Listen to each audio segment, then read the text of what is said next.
Hey everybody, welcome back to my channel. So today I am going to discuss two important articles from the Hindu newspaper. So first article is turmoil in the world and dominance of the US. So first point is the US administration initiated significant geopolitical turmoil through unilateral actions including actions in Venezuela, threats to annex Greenland and proposed high tariffs on countries trading with Russia.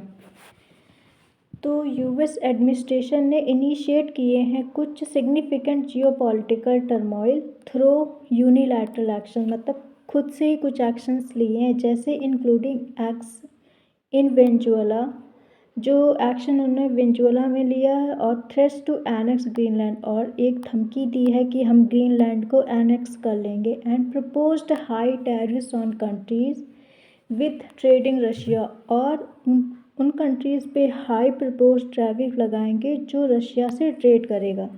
Second point, the US is pressuring India to cease operations at the Chabahar port where India has made substantial investment. तो US ने India पे ये pressure डाला है जो आपने operation Chabahar port Iran में रखा हो उसको सीज करें, मतलब वापस ले लें, बंद कर दें। Where India has made substantial investment, जहाँ पर इंडिया ने काफ़ी हद तक इन्वेस्टमेंट कर रखा है। New Delhi's official responses to these aggressive and unilateral US action have been described as muted or weak. New Delhi के जो ऑफिशियल हैं उनका ये रिस्पॉन्स आया है, जो भी एक्शंस हुए ये टोटली अग्रेसिव हैं और यूनिलैटरल हैं जो यूएस के थ्रू लिए गए हैं, और डिस्क्राइब एज अ म्यूटेड और वीक, और उनको डिस्क्राइब किया एज अ म्यूटेड और week. The Ministry of External Affairs expressed general concerns over events in Venezuela but avoided directly criticizing the US specific actions or violation of international law. तो जो हमारी ministry of external affair है उन्होंने कुछ अपने general concerns express किए हैं जो वेंजुला में हुआ है, बट अवॉइड डायरेक्टली क्रिटिसाइज, पर डायरेक्टली यूएस को क्रिटिसाइज नहीं किया है जो स्पेसिफिक एक्शन और वायलेशन ऑफ इंटरनेशनल लॉ हुआ है जो यूएस ने किया है, उस पर डायरेक्टली उन्होंने नहीं बोला है। Point, India's reaction regarding Iran has been puzzling. Where issuing travel advisories and planning evacuations, the government has not commented on US threats on internal protest. तो इंडिया ने अपना रिएक्शन दिया है रिगार्डिंग ईरान, जो कि बहुत पसलिंग है, मतलब something which is confusing, while issuing travel advisory and planning evacuation, मतलब कुछ आप ट्रैवल कर रहे हो उसके लिए कुछ एडवाइजरी इशू करिए और वहाँ से जो भी इंडियंस हैं उनको इवैक्यूएट होने के लिए बोला गया है। The government has not commented on US threats और इंटरनल प्रोटेस्ट, मतलब बट गवर्नमेंट ने कोई भी यूएस पे कमेंट नहीं किया है on his threats or internal protests. Indian officials indicate a further reduction in trade with Iran from already low levels.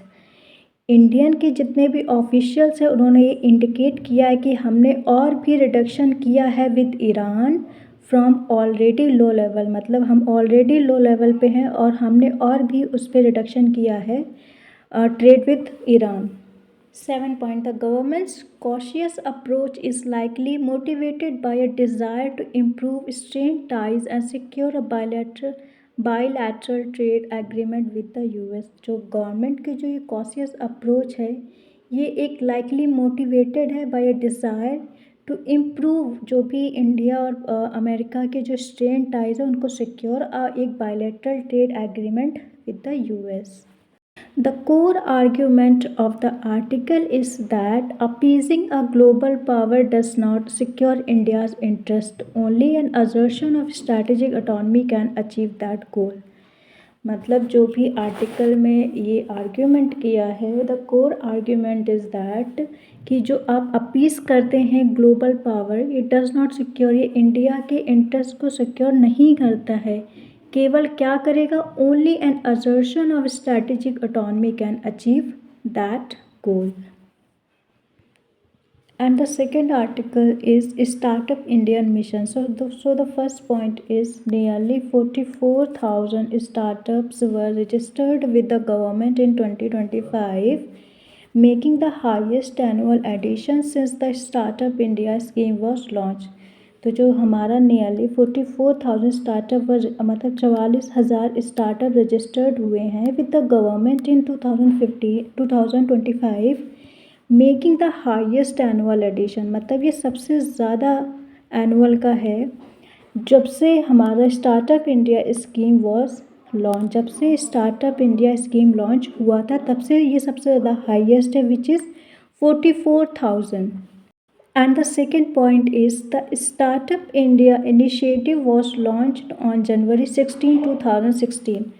तो जो स्टार्टअप इंडिया इनिशिएटिव था वो लॉन्च हुआ था on January 16, 2016। And the third point is the scheme aims to foster innovation, promote entrepreneurship and enable investment driven growth.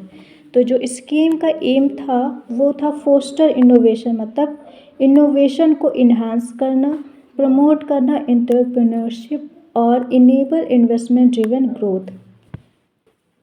Fourth point, the Prime Minister Narendra Modi stated that the momentum of Startup India is steadily increasing। मतलब हमारे prime minister Modi ji ने कहा है जो हमारा momentum of startup है ये लगातार बढ़ रहा है, steadily increasing। And the next point, the growth in startups is leading to the creation of more unicorns and jobs। तो जो हमारे स्टार्टअप्स में ग्रोथ आ रही है वो लीड कर रहा है creation of more unicorns and jobs. Next point, the year 2025 saw the biggest single year jump in new startup registration since the schemes inceptions. मतलब जो 2025 था वो सबसे ज़्यादा जब से स्कीम का स्टार्टअप हुआ है, मीन्स स्कीम्स इंसेप्शन मतलब स्कीम की स्टार्टिंग, तब से सबसे ज़्यादा एक बड़ा जंप देखा गया है in new startup registration since the schemes inception. And the next and the last point is India currently hold the position of the third largest startup ecosystem in India। तो हमारे इंडिया जो currently है वो hold करता है the position of the third largest startup ecosystem in world. मतलब एक India तीसरे नंबर पे आता है which is the largest startup ecosystem in the world.